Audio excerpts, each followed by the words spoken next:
पुंडलिक वरदा हरी विठ्ठल श्री ज्ञानदेव तुकाराम सद्गुरु गुमानगिरी महाराज की जय।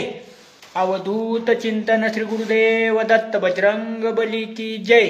सद्गुरु गणेशनाथ महाराज की जय। हरे राम राम राम हरे हरे, हरे कृष्ण कृष्ण कृष्ण हरे हरे, हरे राम राम राम हरे हरे, हरे कृष्ण कृष्ण कृष्ण हरे हरे, हरे राम राम हरे हरे, हरे कृष्ण कृष्ण कृष्ण हरे हरे, हरे राम राम हरे हरे, हरे कृष्ण कृष्ण कृष्ण हरे हरे। पुंडलिक वरदा हरी विठ्ठल श्री ज्ञानदेव तुकाराम सद्गुरु गुमानगिरी महाराज की जय। सद्गुरु गणेशनाथ महाराज की जय। भाव धरी जया खांबी नारायण, तारिले पाषाण उदकावरी, पाषाणाची मूर्ती दृढ भावे भक्ती, नामदेवा हाती दूध प्याला, महिषामुखी वेद बोलविले चारी, निज भक्तीचे करी सर्व काज। पाषाणाची मूर्ती दृढ भावे भक्ती, नामदेवा हाती दूध प्याला, मुख्य या संसारी सद्भाव हातारी, गणेशनाथ थोरी काय जाणे। पाषाणाची मूर्ती दृढ भावे भक्ती, नामदेवा हाती दूध प्याला, पांडुरंगा करू प्रथम नमन, दुसरे चरण संतांचिया, संत कृपादाने कथेचा विस्तारू, बाबाजी सद्गुरु दास तुका, नमो ज्ञानेश्वरा रुक्मिणी उदारा सोपान देवा, नमो मुक्ताबाई त्रिभुवन पावनी, आदत्रय जननी देवाची हे, शरण जी हनुमंता, तुम्हा आलो रामदूता, काय भक्तीच्या त्या वाटा, मज दावाव्या सुभटा। प्रस्तुत प्राप्त प्रसंगी आजचा हा प्रवचन रूपी सेवेचा योग म्हणजे वारकरी संप्रदायामध्ये अतिशय श्रेष्ठ समजला जाणारा पर्वकाळ म्हणजे एकादशी। तुकोबाराय सुद्धा सांगतात, कंठी मिरवा तुळशी, व्रत करा एकादशी। वारकरी संप्रदायामध्ये एकादशीला अनन्यसाधारण असं असणारं महत्व आहे आणि आपल्या आयुष्यातला उत्तम असा असणारा पर्वकाळ म्हणजे एकादशी। आणि हा पर्वकाळ साधून गणेशनाथ बाबांच्या चरणावर प्रवचन रूपी पुष्प समर्पित करण्याची संधी मला प्राप्त झाली, हे मी माझं परमभाग्य समजतो। आणि हे प्रवचन रूपी पुष्प पंढरीश परमात्म्याच्या चरणावर, गणेशनाथ बाबांच्या चरणावर, गुमानगिरी महाराजांच्या चरणावर समर्पित करण्यासाठी गणेशनाथ महाराजांनी लिहिलेला अतिशय त्या ठिकाणी सुंदर असा असणारा अभंग आपण या प्रवचन रूपी सेवेकरिता घेतलेला आहे। तो अभंग 4 चरणाचा आहे आणि त्या अभंगातून गणेशनाथ महाराज सांगतात, भाव धरी जया खांबी नारायण, तारिले पाषाण उदकावरी। परंतु अभंगाचा विचार करण्या अगोदर आपणाला एकादशी म्हणजे काय याचा विचार थोडक्यामध्ये करायचा आहे। एकादशी या व्रताचा महिमा काय, एकादशी म्हणजे नेमकं काय आणि हे असणारं व्रत कशा प्रकारे केलं जातं। वारकरी संप्रदायामध्ये अनन्यसाधारण असं असणारं महत्व एकादशीला आहे। आपल्या पंचांगाची निर्मिती केल्यानंतर, पंचांग हे आपलं प्रतिपदेपासून चालू होतं, प्रतिपदा, द्वितीया, तृतीया, चतुर्थी, पंचमी, षष्ठी, सप्तमी, अष्टमी, नवमी, दशमी आणि नंतर येणारी तिथी म्हणजे एकादशी। याचा जर विचार केला तर पंचांगाचे 2 भाग पाडलेले आहेत। एक म्हणजे त्या ठिकाणी कृष्ण पक्ष आणि दुसरा म्हणजे त्या ठिकाणी असणारा शुक्ल पक्ष। पहिले 15 दिवस या ठिकाणी असणारे येतात ते प्रतिपदेपासून सुरुवात होतात आणि 15ला पौर्णिमा येते. नंतर पुन्हा त्या ठिकाणी असणारे प्रतिपदेपासून सुरुवात होते, नंतर अमावस्या येते. परंतु याचा विचार, याचा असणारं गणित आपल्या देहाभोवती मांडलेलं आहे. आपल्या शरीराचा जर विचार केला तर आपल्या शरीरामध्ये त्या ठिकाणी असणारी 5 कर्म इंद्रिय आणि 5 ज्ञान इंद्रिय आहेत. त्याच्यामध्ये प्रतिपदा, द्वितीया, तृतीया, चतुर्थी आणि पंचमी म्हणजे हे 5 कर्म इंद्रिय झाले. आणि षष्ठी, सप्तमी, अष्टमी, नवमी आणि दशमी म्हणजे हे 5 ज्ञान इंद्रिय, 5 कर्म इंद्रिय आणि 5 ज्ञान इंद्रिय आणि 11वं मन. आणि एकादशी तिथी ही 11ला येत असते. म्हणजे ज्या दिवशी, ज्या तिथीला 5 कर्म इंद्रिय आणि 5 ज्ञान इंद्रिय आणि 11वं मन एकत्रित येतं, ती तिथी म्हणजे या ठिकाणी एकादशी. आणि असं असणारे एकादशीचं व्रत आपल्या वारकरी संप्रदायामध्ये अनेक साधू संतांनी केलं. आणि त्या व्रताचा महिमा या ठिकाणी सांगत असताना आवर्जून उल्लेख करावा लागतो तो अंबरीश राजाचा. कारण अंबरीश राजानं एकादशी व्रत चालवलं आणि ज्या वेळेस त्याला दुर्वास ऋषीकडून त्या ठिकाणी शाप मिळालेला होता, त्या गर्भवासाचं दुःख त्या ठिकाणी भगवंताला सोसावं लागलं. अंब ऋषीसाठी जन्म सोशिले, दुष्ट निर्दाळिले किती एक. अंबरीश राजाचं चरित्र सर्वांच्या डोळ्यासमोर आहे. तरी परंतु जाता जाता आपल्यासमोर विषय मांडतो. आपल्याच पंचक्रोशीमध्ये असणारं बारसी हे गाव, आणि त्या ठिकाणी अंबरीश राजानं साधन एकादशीचं असणारं व्रताचा आरंभ केला. आणि त्या ठिकाणी शास्त्रामध्ये सांगितलं जातं, ज्यासी न घडे काशी त्याने जावे बारशी म्हणून सांगितलेलं आहे. आणि त्या ठिकाणी असणारे त्यानं व्रत चालू केलं आणि प्रत्येक एकादशीला त्या ठिकाणी असणारे ते साधना करायचा. पंढरीश परमात्म्याच्या चरणावर नतमस्तक व्हायचे आणि बरोबर एकादशीच्या दुसऱ्या दिवशी आपल्या असणाऱ्या मूळ गावी म्हणजे बार्शी या ठिकाणी यायचे आणि आपलं द्वादशीचं असणारं व्रत विसर्जन करायचे. एकादशीच्या दुसरा दिवस येणारा असतो त्याला आपण बारस म्हणतो. आणि अंबरीश राजाने हे व्रत त्या ठिकाणी चालवलं म्हणून त्या ठिकाणाला, त्या क्षेत्राला बार्शी हे नाव प्राप्त झालं. खोल असणारा विषय, परंतु आपल्याकडे आपणाला त्या ठिकाणी जायचं नाहीये. थोडक्यामध्ये सांगतो, अंबरीश राजाने एकादशीचं व्रत केलं. अंबरीश राजासाठी भगवंताला गर्भवासाचं दुःख त्या ठिकाणी सहन करावं लागलं, सोसावं लागलं. अंबरीशीसाठी जन्म सोशिले, दुष्ट निर्दाळिले किती एक या न्यायाप्रमाणे. आणि आजचा हा दिवस असणारा एकादशीचा आहे. आणि या एकादशीच्या असणाऱ्या शुभ मुहूर्तावर, उत्तम अशा असणाऱ्या पर्व काळावर गणेशनाथ बाबांच्या अभंगाचा विचार करण्याची संधी आपणाला प्राप्त झाली. हे आपलं आपण परम भाग्य समजतो. आणि गणेशनाथ बाबा अभंगाच्या पहिल्या चरणामध्ये सांगतात, भावधरी जया खांबी नारायण तारिले पाषाण उदकावरी. कुठलंही काम असो, प्रापंचिक असो अथवा परमार्थिक असो, त्याच्यामध्ये त्या ठिकाणी भाव महत्वाचा आहे. माऊली ज्ञानेश्वर सुद्धा हरिपाठामध्ये सांगतात, भाव बळे आकळे एरविना कळे करतळी आवळे तैसा हरी. भावावीन देव न कळे निसंदेह गुरुवीन अनुभव कैसा कळे.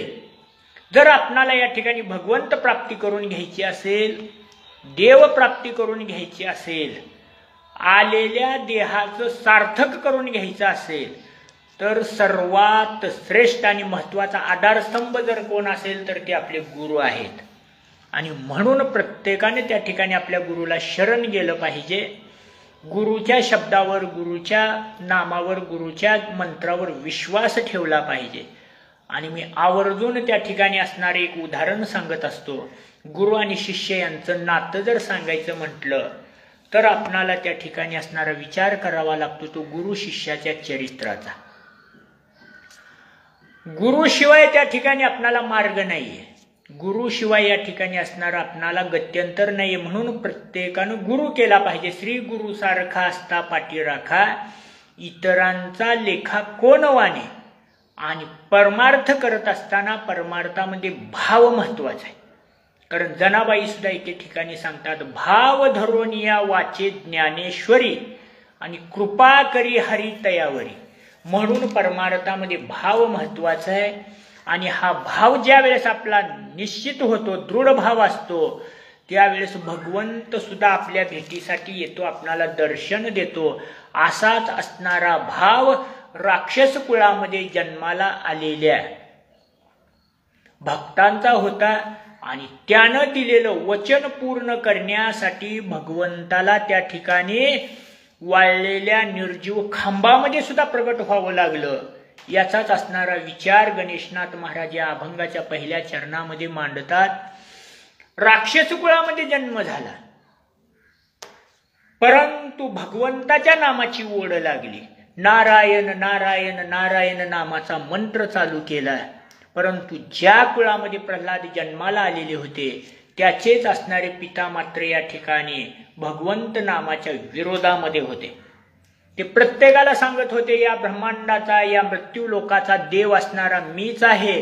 प्रत्येकाने माझ्याच नावाचा जप केला पाहिजे, प्रत्येकाने माझ्याच नामाचं भजन केलं पाहिजे. परंतु ज्या वेळेस त्यांच्याच पोटी जन्माला आलेले प्रल्हाद मात्र त्या ठिकाणी नारायण नामाचा जप करू लागले, देवाच्या नामाचा जप करू लागले, त्यावेळेस मात्र त्या ठिकाणी हे त्याला सहन झालं नाही. आणि त्याने आपल्या मुलाला भगवंताचं नाम घेण्यापासून त्या ठिकाणी अडवण्याचा प्रयत्न केला. अनेक प्रकारे त्याच्या रस्त्यामध्ये विघ्न आणले, परंतु त्या ठिकाणी काही केल्या प्रल्हादाच्या नामामध्ये खंड पडत नाहीये, ते नाम विसरायला तयार नाहीयेत. हे ज्या वेळेस लक्षामध्ये आलं त्यावेळेस त्याने विचारलं, प्रल्हादा, अरे तू ज्या देवाचं नाव घेतो तो असणारा देव आहे तरी कोठे? तू पाहिला का? तुला दिसला का? त्यावेळेस प्रल्हादाने दिलेलं उत्तर अतिशय सुंदर आहे. प्रल्हाद सांगतात, जळी स्थळी काष्टी पाशांनी सकळ आहे वनमाळी जेथे तेथे. अहो, माझा देव म्हणजे काय एखादी अशी वस्तू आहे का की ती या ठिकाणी, या इमारतीमध्ये, या चौकामध्ये, या तालुक्यामध्ये, या जिल्ह्यामध्ये आहे म्हणून सांगायला? कारण माझा देव हा चराचरामध्ये भरलेला आहे. जळी स्थळी काष्टी पाशांनी सकळ आहे वनमाळी जेथे तेथे. हे ज्यावेळेस प्रल्हादाच्या मुखातून निघालेलं वाक्य ऐकलं त्यावेळेस त्यांचा क्रोध अनावर झाला आणि त्यांनी विचारलं, प्रल्हादा, तुझा देव जर प्रत्येक चराचरामध्ये भरलेला आहे तर मग हा माझ्या समोर दिसणारा जो असणारा निर्जीव खांबा आहे या खांबामध्ये सुद्धा असला पाहिजे.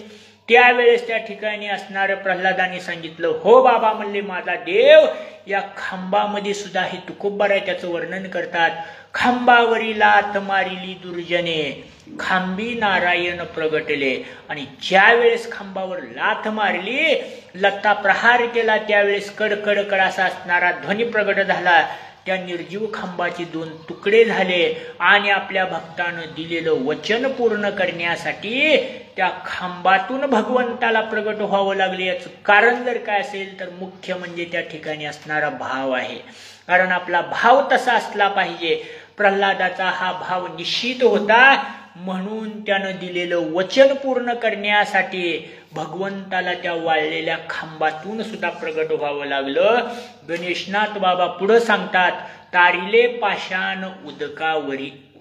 मोठमोठे असणारे दगड पाण्यावर तरले. कशाच्या जोरावर तरले? तर फक्त आणि फक्त त्या ठिकाणी भाव होता, त्यांचा असणारा नामावर विश्वास होता. शास्त्र सुद्धा सांगते, नामापरते तत्व नाही रे अन्यथा. या सृष्टीमध्ये सर्वात श्रेष्ठ जर काय असेल तर ते म्हणजे फक्त आणि फक्त देवाचं नाव आहे. आणि म्हणून सांगितल्या जातं, नाम चांगले चांगले माझ्या कंठी यावे भले. असं असणारे हे नाम वानरांच्या मुखामध्ये होतं. आणि ज्यावेळेस प्रभू रामचंद्र आणि सीतेचा शोध घेत घेत त्या ठिकाणी लंकेच्या दिशेनं प्रयाण करत होते, त्यावेळेस लंका आणि प्रभू रामचंद्र यांच्यामध्ये 400 कोस लांब असणारा समुद्र होता. लक्ष्मणाने सांगितलं, दादा, हा समुद्र पार करून आपल्याकडे आपणाला पलीकडे जायचं आहे. 18 पद्म वानर सेना न्यायची आहे, 72 कोटी अस्वल सेना न्यायची आहे. मग पाण्यावरून पोहत जाणं शक्य नाही दादा. आपल्याकडे आग्नेयास्त्र आहे म्हटले, ते आग्नेयास्त्र काढा, धनुष्याला लावा, समुद्र कोरडा होईल, आपणाला पलीकडे जाण्यासाठी वाट मिळेल. त्यावेळेस बिभीषणानं सांगितलं, देवा गव्हाबरोबर या ठिकाणी किडे रगडणं योग्य नाहीये. जर समुद्र त्या ठिकाणी आठवला, समुद्र कोरडा केला, तर समुद्रामध्ये असणाऱ्या इतर जीवांचं काय होणार?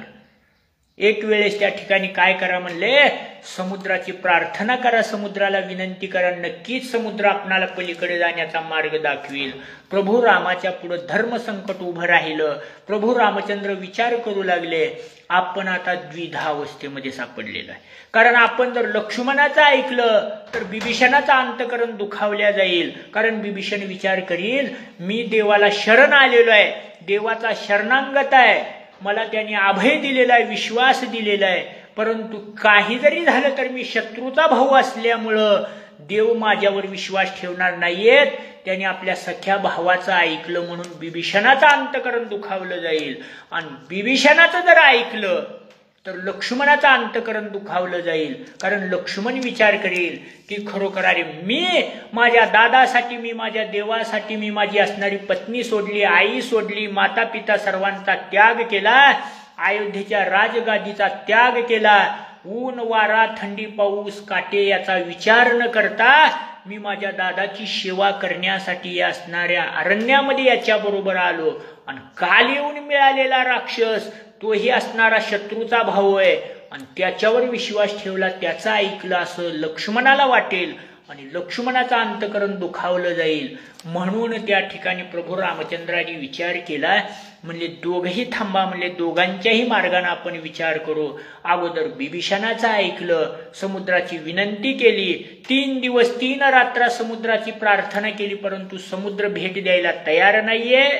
समुद्र या ठिकाणी आपणाला बोलण्यासाठी तयार नाहीये. हे कळल्यानंतर मात्र त्या ठिकाणी प्रभू बोलले, बिभीषणा बस झालं म्हणले, आतापर्यंत आपण 3 दिवस आणि 3 रात्र फुकट घालवल्या, परंतु समुद्र आपला ऐकायला तयार नाही. आता लक्ष्मणाच्या युक्तीचा विचार केला पाहिजे. हातामध्ये धनुष्य घेतलं, धनुष्याला आग्नेयास्त्र लावलं, त्यावेळेस समुद्र धावत आला आणि समुद्रानं प्रभू रामचंद्राच्या चरणावर लोटांगण घातलं आणि त्या ठिकाणी बोलू लागला, देवा खरोखर मी तुमच्याच पूर्वजांचा असणारा स्थापित आहे, म्हणजे सूर्यवंशामध्येच माझा असणारा जन्म झालेला आहे. कारण सगर राजानं त्या ठिकाणी सागराची उत्पत्ती केली आणि म्हणून माझ्यावर दया करा, हे आग्नेयास्त्र माग घ्या. कारण हे जर आग्नेयास्त्र तुम्ही माझ्यावर टाकलं, तुम्हाला पुढे जाण्यासाठी मार्ग तर मिळेल, परंतु माझ्या पोटामध्ये असणारे जलचर प्राणी आहेत, जे असणारे जीवजंतू आहेत, विनाकारण मारले जातील. म्हणून त्यांच्यावर तुम्ही दया करा. आणि मी तुम्हाला सांगतो की तुमच्याच वानरामध्ये नळ नावाचा वानर आहे, त्याच्या हातून त्या ठिकाणी पाषाण तरतील असा त्याला साधूकडून शाप मिळालेला आहे. आणि त्याच्या मदतीनं तुम्ही माझ्यामध्ये काय करा म्हणले, मोठमोठे शिळा शिखर पर्वत पाषाण आणून टाका आणि त्याच्यातून त्या ठिकाणी तुम्हाला मार्ग मिळेल. त्यावेळेस प्रभू रामचंद्रालाही या ठिकाणी योग्य वाटलं, समुद्राच्या विनंतीला मान दिला आणि निळाला आज्ञा केली. सर्व असणारे 18 पद्म वानर सेना मोठमोठे असणारे पर्वत पाषाण आणून निळाच्या हातामध्ये देऊ लागले आणि तो नळ काय करू लागला, त्या समुद्रामध्ये टाकू लागला. 1 झाले, 2 झाले, 4 झाले, 10, 5, 25 पर्वत आणून टाकले, परंतु एकही पर्वत त्या ठिकाणी आधांतरी राहायला तयार नाहीये. त्यावेळेस त्या ठिकाणी हनुमंतराय पुढे आले आणि त्यांनी नळाला सांगितलं, मूर्खा, अरे निमित्त म्हणले या ठिकाणी तुझं निमित्त मात्र तू आहेस. कारण वृक्षाचेही पान हाले ज्याची सत्ता, असा अधिकारी असणारा देव बाजूला बसलेला आहे म्हणले. आणि तुला समुद्रानं काय सांगितलं, तुझ्या हातून पर्वत तरणार आहेत, तुला अहंकार झाला, अरे गर्वानं फुगला म्हणले. कारण खरा असणारा देव म्हणजे त्या ठिकाणी बसलेला आहे, त्याच्या चरणावर नतमस्तक हो, त्याच्या चरणाची धूळ मस्तकाला लाव आणि मग समुद्रामध्ये पाषाण टाक म्हणले, का तरणार नाहीये. आणि त्यावेळेस नळाचा अहंकार गेला.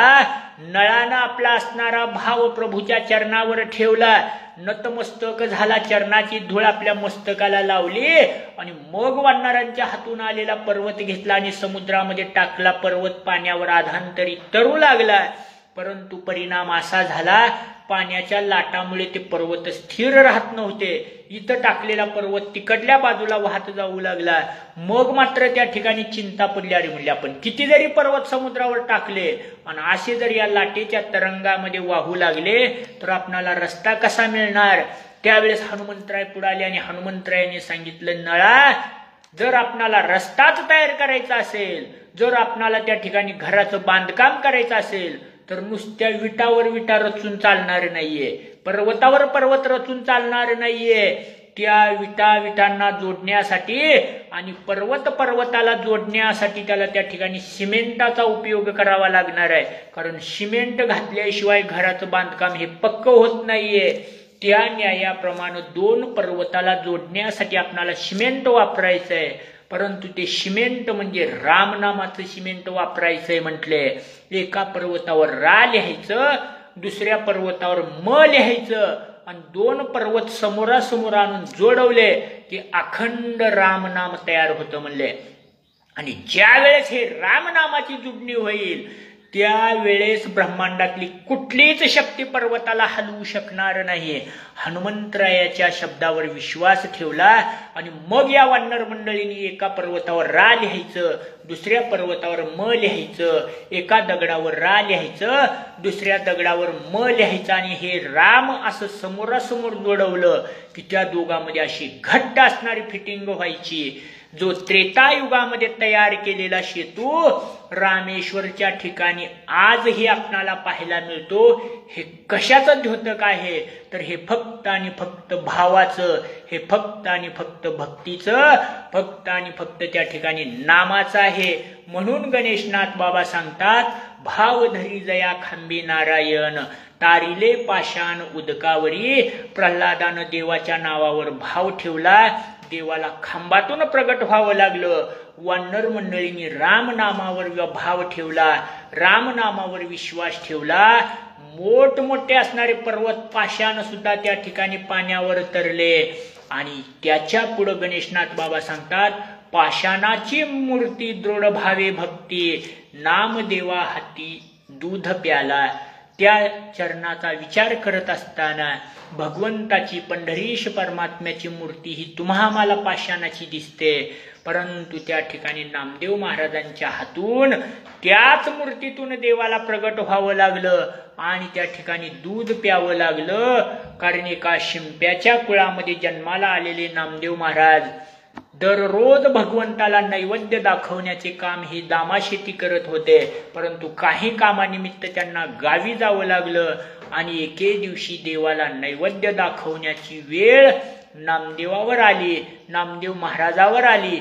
त्यावेळेस नामदेव महाराजांचं वय फक्त 6 वर्षाचं होतं आणि हे 6 वर्षाचे नामदेव महाराज अंगणामध्ये खेळत होते. आईनं आवाज दिला, नामा, अरे लवकर धावत ये म्हणले, देवाला नैवेद्य दाखवून ये, नंतर आपल्या भोजनाची तयारी होईल. नामदेव महाराजांनी सांगितलं, आई मी खेळामध्ये दंगलेलो आहे, खेळामध्ये दंग झालेलो आहे, माझ्याकडे वेळ नाही, लवकरात लवकर नैवेद्य दे म्हणले. असा निहून देवाला दाखवतो आणि लगेच परत येतो, कारण माझे मित्र या ठिकाणी माझी वाट पाहत आहेत. नामदेव महाराजांनी ती दुधाची वाटी घेतली, धावत धावत पंढरीश परमात्म्याच्या मंदिरामध्ये आले आणि देवाला बोलू लागले, देवा, अरे माझे मित्र बाहेर वाट पाहतायत म्हटले, मला इथं थांबण्यासाठी वेळ नाहीये, लवकर उरक म्हणले, लवकरात लवकर हे असणारं दूध पिऊन घे, कारण मला खेळायला जायचंय. कारण नामदेव महाराजांचा भाव होता, त्यांना असं वाटत होतं की दररोज आपले बाबा देवाला नैवेद्य दाखवतात आणि दररोज दाखवलेला नैवेद्य देव हे या ठिकाणी स्वीकारतात, ग्रहण करतात. 2 मिनिटे झाली, 4 मिनिटे झाली, 10 मिनिटे झाली, परंतु देव नैवेद्य स्वीकारत नाही. हे नामदेवांच्या लक्षामध्ये आलं. त्यावेळेस नामदेव महाराज देवाला बोलू लागले, देवा, अरे दररोज ज्या वेळेस माझे बाबा नैवेद्य घेऊन येतात त्यावेळेस तू येतो, नैवेद्याचा स्वीकार करतो, आणि आज मात्र या ठिकाणी मी नैवेद्य घेऊन आलो, माझ्या हातचा नैवेद्य चालत नाहीये का, माझ्यावर रुसलात का. अरे बाकीचे काय मला माहित नाहीये म्हणले देवा, परंतु लवकरात लवकर हा नैवेद्य घ्या, कारण मला खेळायला जायचंय. परंतु देव नैवेद्य घेत नाहीत हे नामदेवाच्या लक्षामध्ये आलं आणि नामदेव महाराज त्या ठिकाणी बोलू लागले, देवा हे बघ म्हणले, तू जरी माझ्या हातचा नैवेद्य घेण्यासाठी तयार नसशील तरी मी सुद्धा नामाचा देव आहे म्हटले. खरोखर मी रिकाम्या हातानं परत जाणार नाहीये आणि थांबण्यासाठी माझ्याकडे वेळही नाहीये, कारण मी फक्त आता 3 पर्यंत आकडे बोलणार म्हणले. आणि तोपर्यंत जर का तू नैवेद्य नाही घेतला देवा, तुझी शपथ घेऊन सांगतो, तुझ्याच चरणावर मी कपाळ मोक्ष करणार, माझं मस्तक या तुझ्या चरणावर आपटणार आणि इथंच मी माझा असणारा देह सोडणार, परंतु रिकाम्या हातानं परत जाणार नाहीये. आणि नामदेव महाराजांनी आकडे मोजायला सुरुवात केली. 1, 2 म्हणता क्षणी देव त्या मूर्तीतून प्रगट झाले. नामदेवाचा भाव ओळखला आणि नामदेवाच्या हाताला धरला आणि देव सांगू लागले, नामदेवा मी नैवेद्य घेतो म्हणले, परंतु एक गोष्ट लक्षामध्ये ठेव म्हणले, मी नैवेद्य खाल्ला हे कुणालाच सांगायचं नाही. नामदेव महाराज बोलले, अरे वा म्हणले, नैवेद्य तर तू खाणार आणि तू खाल्लं हे कुणाला सांगायचं नाही म्हणजे मग त्याचा आळ माझ्यावर येणार, खोटं बोलणं मला चालणार नाहीये. त्यावेळेस देवानी नामदेवांची समजूत काढली आणि नामदेव महाराजांना सांगितलं, नामदेवा खरोखर आतापर्यंत मी कोणाच्याच हातून नैवेद्य खाल्लेला नाहीये, परंतु एक गोष्ट लक्षामध्ये ठेव, तुझा भाव पाहून मी तुझ्यावर प्रसन्न झालो म्हणून तुझ्या हातचा नैवेद्य खातो. नामदेव महाराज बोलले, चालतंय म्हणले, मला जास्त काही बोलण्यामध्ये वेळ नाहीये, लवकरात लवकर त्या ठिकाणी तो नैवेद्य घ्या. मग नामदेवानी आणलेलं दूध 6 वर्षाचं वय असताना भगवंतानी त्या ठिकाणी ते प्राशन केलं. कशाचं द्योतक होतं, कारण नामदेवांचा भाव देवानी जाणलेला होता. पुढं काय झालं अतिशय त्या ठिकाणी सुंदर विषय आहे, परंतु त्याच्यामध्ये आपणाला वेळ घालवायचा नाही. गणेशनाथ बाबा सांगतात, पाषाणाची मूर्ती दृढ भावे भक्ती, नामदेवा हाती दूध प्याला. नामदेव महाराजांचा भाव देवानी ओळखला आणि त्या मूर्तीतून देवाला प्रगट व्हावं लागलं आणि नामदेवाच्या हातून त्या ठिकाणी असणारा नैवेद्य घ्यावा लागला. याचं कारण जर काय असेल तर फक्त आणि फक्त त्या ठिकाणी असणारा भाव आहे. आणि संसारामध्ये परमार्थामध्ये सर्वात महत्वाचा हा भाव असतो. पुढं गणेशनाथ बाबा अभंगाच्या 3ऱ्या चरणामध्ये सांगतात, महिषामुखी वेद बोलविले चारी, निज भक्तीचे करी सर्व काज. कारण ज्या वेळेस माऊली ज्ञानेश्वर, निवृत्तीनाथ, सोपान काका, मुक्ताई रस्त्याने चालत होते, त्यावेळेस रस्त्याच्या कडेला कुचरवट्यावर बसलेले काही लोक, त्यांची नजर या भावंडाकडे गेली आणि त्यांनी विचारलं, अरे कोणाचे कोण म्हटले तुम्ही आणि इकडं कुठं निघालात? त्यावेळेस प्रत्येकाने आपापली नावं सांगितली. त्यावेळेस ज्ञानेश्वर माऊलीने सांगितलं, माझं नाव हे ज्ञानदेव आहे. त्याच्यापैकी एक जण बोलला, अरे ज्ञाना तर हे नाव माझ्या रेड्याचं सुद्धा आहे, आणि मग तुझ्यामध्ये आणि त्याच्यामध्ये काय फरक? त्यावेळेस ज्ञानेश्वर माऊलीने सांगितलं, तुमच्या घरामध्ये असणारा रेडा, त्या रेड्याच्या असणाऱ्या देहामध्ये आणि माझ्या देहामध्ये असणारा भगवंत हा एकच आहे. त्यावेळेस त्यानं विचारलं, खरोखर जर रेड्याच्या शरीरामध्ये असणारा आत्मा आणि तुझ्या शरीरामध्ये असणारा आत्मा जर एक असेल तर जे तू बोलतो तेच रेडाही बोलला पाहिजे. त्यावेळेस ज्ञानेश्वर माऊलींनी सांगितलं, का बोलणार नाहीये म्हणले, जे मी बोलतो तोच त्या ठिकाणी रेडा सुद्धा बोलू शकतो. आणि त्यावेळेस त्या ग्रस्तानं आपल्या गोठ्यामध्ये बांधलेला रेडा सोडून आणला, माऊलीच्या समोर उभा केला आणि सांगितलं, ज्ञानदेवा अरे लाव म्हणले याला वेद बोलायला. त्यावेळेस ज्ञानेश्वर माऊलीने कृपा कटाक्ष निहाळिले, आपुल्या पदी बैसविले, या न्यायाप्रमाणे रेड्याच्या मस्तकावर आपला असणारा हात ठेवला आणि त्याच्याकडे कृपादृष्टीनं पाहिलं. आणि ज्यावेळेस वेद बोलायला सुरुवात केली त्यावेळेस त्या ठिकाणी असणारा रेडा सुद्धा त्या ठिकाणी वेद बोलू लागला. बऱ्याच लोकांनी माऊलीच्या चरणावर मस्तक ठेवलं. माऊलींचा असणारा अधिकार त्यांना कळला. कारण काय सांगू आता, ज्ञानोबाची ख्याती, महिषामुखी वेद बोलविले, अशा प्रकारे त्या ठिकाणी ज्ञानोबारायांनी त्या ठिकाणी असणारं आपल्या भक्तीचं दर्शन दाखवलं. परंतु त्याही वेळेस काही लोकांचा विश्वास बसला नाही आणि त्याही वेळेस काही लोक बोलले, अरे यांनी बंगाली विद्या शिकली असेल म्हणले, हे करणी बहानामती करत आहेत, याची परीक्षा झाली पाहिजे. जर याच्या शरीरामध्ये आणि रेड्याच्या शरीरामध्ये असणारा आत्मा जर एक असेल तर ज्यावेळेस मी रेड्याला शिक्षा लावीन त्यावेळेस यालाही शिक्षा मिळाली पाहिजे. आणि त्यावेळेस त्यांनी काठी काढली आणि काठीचे फटके ज्यावेळेस रेड्याच्या पाठीवर मारायला सुरुवात केली त्यावेळेस मुक्ताईची दृष्टी ज्ञानदादाकडे गेली आणि ज्ञानदादाच्या पाठीवरचा असणारा पंचा बाजूला केला. त्यावेळेस त्या काठीचे ओळ माऊलींच्या पाठीवर उठतायत हे दिसलं आणि मुक्ताई ओरडली, अरे थांबा म्हणले, तुम्ही जे रेड्याला फटके मारताय त्याचे घाव माझ्या दादाच्या पाठीवर उठत आहेत. आणि मग मात्र त्या ठिकाणी असणारा हा सर्व प्रकार थांबवला गेला. मला एवढंच सांगायचं आहे, हा जो प्रकार घडला तो त्या ठिकाणी पैठणच्या ठिकाणी घडला, आळेफाट्याच्या ठिकाणी घडला. आणि म्हणून त्या ठिकाणी आज सुद्धा रेड्याला कुणी कामाला झुपत नाहीये. आणि आळेफाट्याच्या ठिकाणी रेड्याची समाधी आपणाला पाहायला मिळते. मला एवढंच सांगायचं आहे, गणेशनाथ बाबा सांगतात, भाव जर आपल्या मनामध्ये असेल, भगवंताच्या नामावर जर प्रेम असेल तर भगवंत आपल्या पाठीमागाने पुढे राहून त्या ठिकाणी आपलं रक्षण करण्याचं काम करतो. मागे पुढे उभा राहे सांभाळीत, आलिया आघात निवाराया. या न्यायाप्रमाणे गणेशनाथ महाराज सांगतात, महिषामुखी वेद बोलविले चारी, निज भक्तीचे करी सर्व काज. ज्यावेळेस आपली भक्ती प्रामाणिक असते, ज्यावेळेस आपला नामावर विश्वास असतो, त्यावेळेस स्वतः भगवंत त्याच्या घरी येऊन त्या ठिकाणी त्याचं काम करण्याचं काम करतात.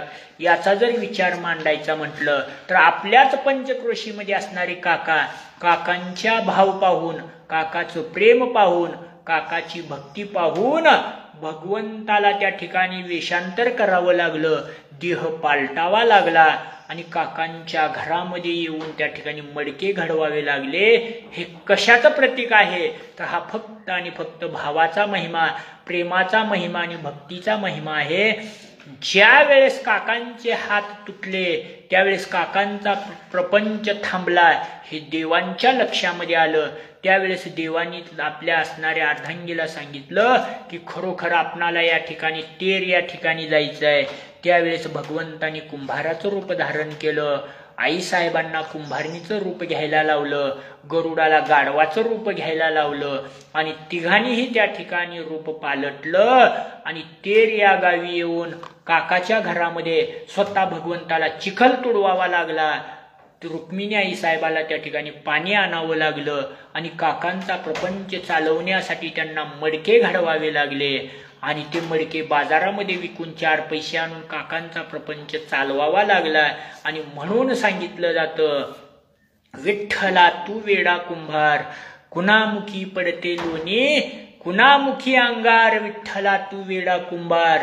घटाघटांचे रूपागळे, प्रत्येकाचे दैव वेगळे, कुणामुखी पडते लोणी, कुणामुखी अंगार.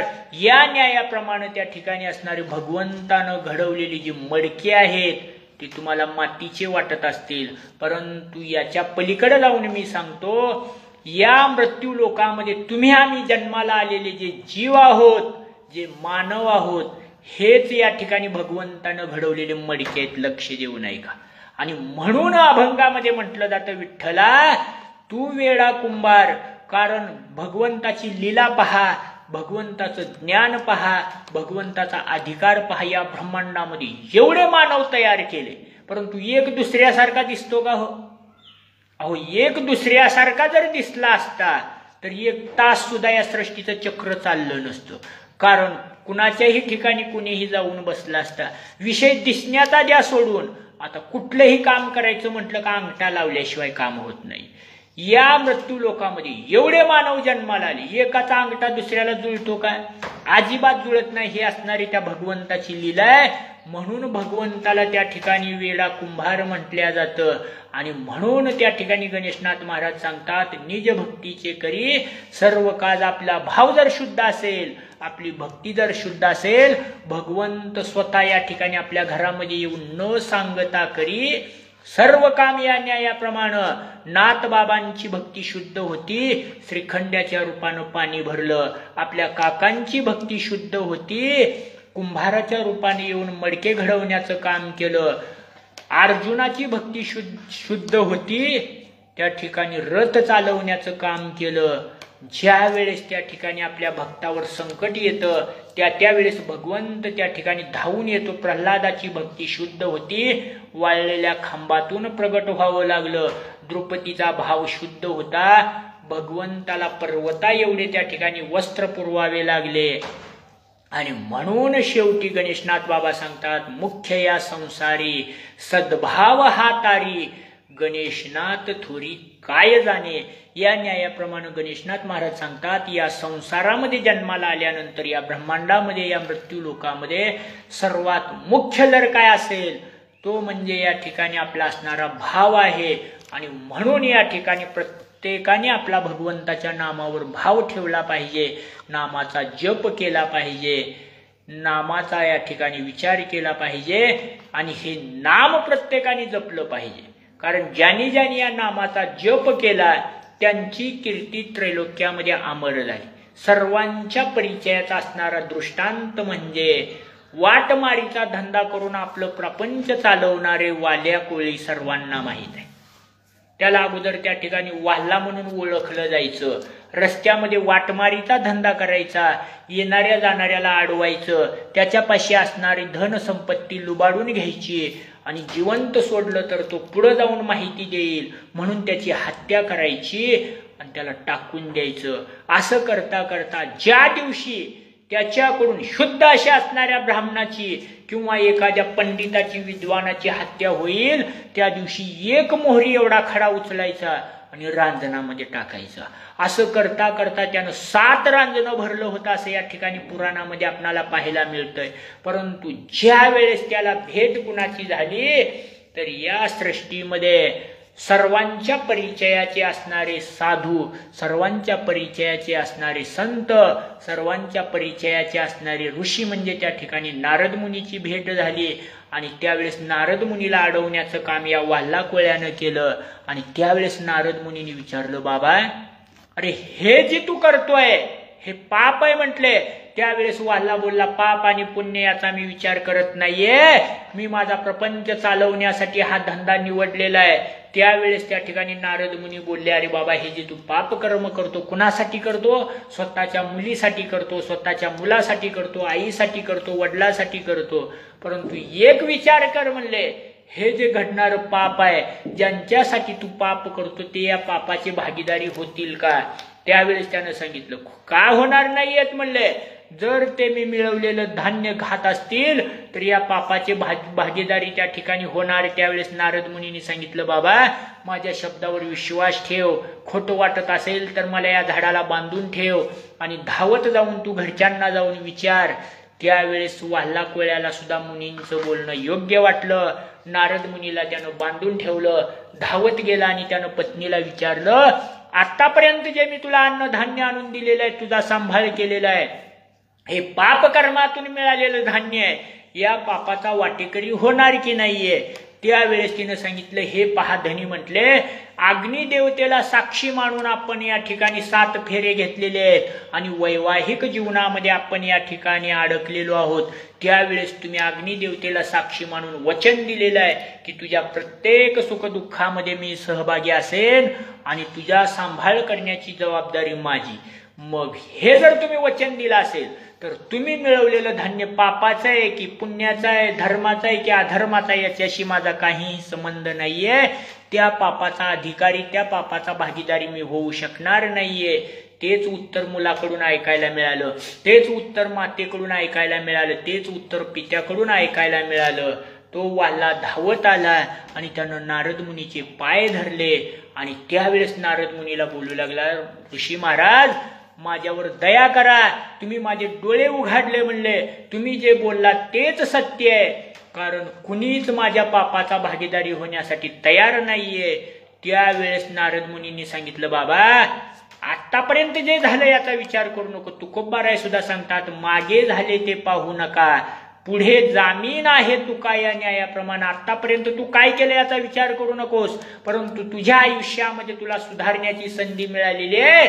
इथून पुढे मात्र तू या ठिकाणी नामावर विश्वास ठेव, नामाचा जप कर आणि देवाच्या नावावर त्या ठिकाणी भाव ठेव. आणि नारद मुनींनी त्याला राम नामाचा मंत्र सांगितला. नारद मुनीलाच त्यानं आपला असणारा गुरु मानला. गुरुचा त्या ठिकाणी आयुष्यामध्ये संग झाल्याबरोबर त्याला त्या ठिकाणी ज्ञानाचा असणारा प्रकाश पडलाय आणि त्यानं नाम जपायला सुरुवात केलं. परिणाम काय झाला? केले रामायण रामाधी. प्रभू रामचंद्र जन्माला येण्या अगोदर 100 कोटी श्लोकाचं रामायण तयार करण्याचं भाग्य, तयार करण्याचं पुण्य या ठिकाणी त्या वाल्ला कोळ्याला मिळालं.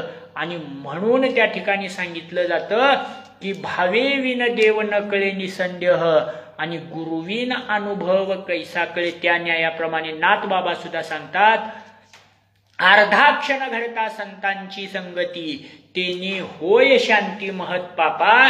संत संग देई, संत संग देई. अनेक प्रवाही घालू नको. नाथ बाबा सांगतात आपल्या आयुष्यामध्ये अर्धा क्षण जरी संताची संगती प्राप्त झाली तर कितीही मोठं पातक असू द्या म्हणले, त्या पापाचा नाश करण्याचं सामर्थ्य या संताच्या संगतीमध्ये आणि देवाच्या नामामध्ये आहे. माऊली ज्ञानेश्वर हरिपाठामध्ये सांगतात, देवाची ये द्वारी उभा क्षण भरी, तेने चारी मुक्ती साधिल्या. एक क्षण जर आपण भगवंताच्या मंदिरामध्ये भगवंताच्या समोर जाऊन उभा राहिलो, सायुज्यता, समीपता, सलोकता, सलोपता या चारी मुक्ती प्राप्त होतात.